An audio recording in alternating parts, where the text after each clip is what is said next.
বন্ধুপ্রতিম ভারত বাংলাদেশের সম্পর্ক যখন শেখ হাসিনার পতনের পর চরম বিপর্যয়ে এবং চিন্ময় কৃষ্ণ দাসের গ্রেপ্তারের পর যেখানে ধর্মীয় হানাহানি বৃদ্ধি পাচ্ছে, কলকাতা এবং বাংলায় যেখানে উত্তেজনা তুঙ্গে, ধর্ম নিয়ে হানাহানি, সেখানে আমি দেখাবো ধর্মীয় সম্প্রীতির এক অনন্য মেলবন্ধন।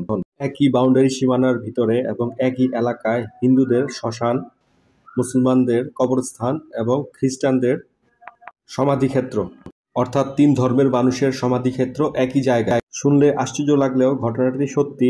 এই জায়গাটি নারায়ণগঞ্জের মাঝদারে অবস্থিত। এখানে হিন্দু, মুসলমান এবং খ্রিস্টানরা তাদের নিজস্ব ধর্ম পালন করে স্বাধীনভাবে।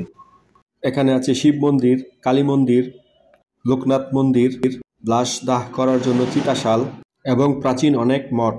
নারায়ণগঞ্জ শহর এবং এর আশেপাশে যত জায়গা আছে সেখানকার কোনো হিন্দু মারা গেলে এখানে এনে দাহ করা হয়।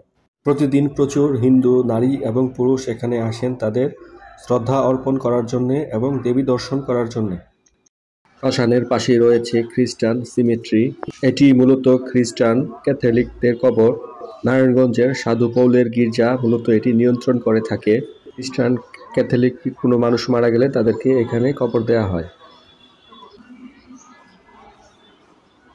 নারায়ণগঞ্জের চাষারা হতে পঞ্চবটির দিকে 1 কিলোমিটার গেলেই এই গোরস্থানের দেখা পাওয়া যাবে। এটি মূলত পরিচালিত হয় নারায়ণগঞ্জ সিটি কর্পোরেশনের তত্ত্বাবধানে। শতাব্দী প্রাচীন এই গোরস্থানের আছে এক ইতিহাস।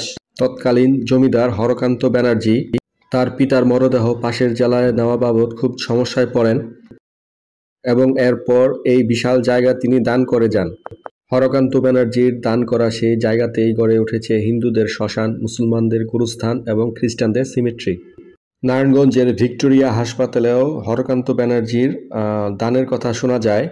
চাষারার আমলাপাড়ায় হরকান্ত ব্যানার্জির নামে HK ব্যানার্জির নামে একটি রাস্তার নামকরণ করা হয়েছে। প্রতি শুক্রবার জুমা নামাজের পর অনেক মানুষ আসেন এখানে তাদের আত্মীয় স্বজনের কবর জিয়ারত করার জন্যে। আপনাদের হাতে সময় থাকলে আপনারাও এসে দেখে যেতে পারেন এই ধর্মীয় স্থানগুলো। আসলে মিডিয়ায় যেভাবে দেখাচ্ছে হিন্দু মুসলমানের দাঙ্গা, ভাঙচুর, মারামারি, খুনাখুনি, এগুলো আসলে আমাদের নারায়ণগঞ্জে নেই বা তথা বাংলাদেশে নেই।